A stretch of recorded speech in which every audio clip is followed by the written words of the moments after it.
Hey, preschool parents and caregivers, Allison Mazrak here, pediatric occupational therapist. Want to take a shift this week and talk to you a little bit about your child's play skills. In the past, we've talked about some fine motor skills and other ways to develop hand strength to get ready for handwriting, but something we haven't touched on yet are play skills. And this is actually a very big, important part of preschool. So, how do teachers help to develop play skills? Well, I know it's difficult this year as your child has only been in the classroom a little bit, but your preschool teachers actually have pretend play stations. So, a child's able to go into this station and pretend some different scenarios, and you're thinking, but why is this important? Well, there are so many reasons why pretend play is important. And preschool is really the year for kids to develop some mastery of pretend play.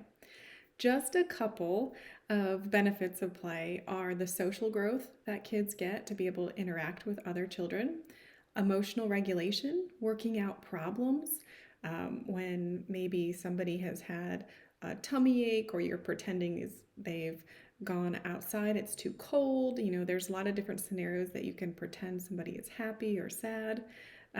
Also, just thinking skills and problem solving. What would we do if I was too cold? Would I come inside? Would I put on a jacket? Lots of those, and just creativity. Getting this chance to see where your child's mind is going and thinking of new, interesting, and even silly scenarios. Having some flexibility of mind is another benefit.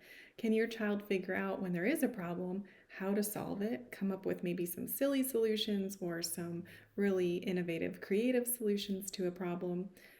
It's just a really neat way to showcase their personality, seeing different children. Are they humorous? Are they a little bit shy? Are they outgoing? What are their personality traits? They often come out more in this pretend play. And then a huge one, just another benefit, is language. We get to see our children develop more language from their peers and also from adults who are the professionals who are able to facilitate some of this pretend play.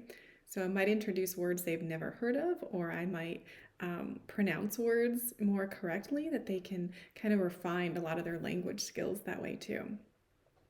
So, pretend play, how can you do this at home? With our children not being in the classroom as much, there are definitely some things that you can do at home to help and facilitate that play between siblings or maybe just between you and your child. The first thing is to just use words like, let's pretend. So, let's pretend I'm going to the grocery store, or let's pretend whatever scenario you want to come up with. Think of something that might entice them, it might be something that's interesting to them, and just starting to use that vocabulary. You'll see your kids will immediately catch on to that and they'll start using that in their vocabulary. So we know the difference from this is real and this is pretend. You will start to see your child develop some different scenes or scenarios, and they can range anywhere from simple to complex. So, maybe a start of this for our 3 and 4 year olds are picking up a telephone, maybe an actual play phone that we each pretend we have and start a conversation of talking on the phone. And that may be it. To a more complex scene, that could be something like a grocery store checkout.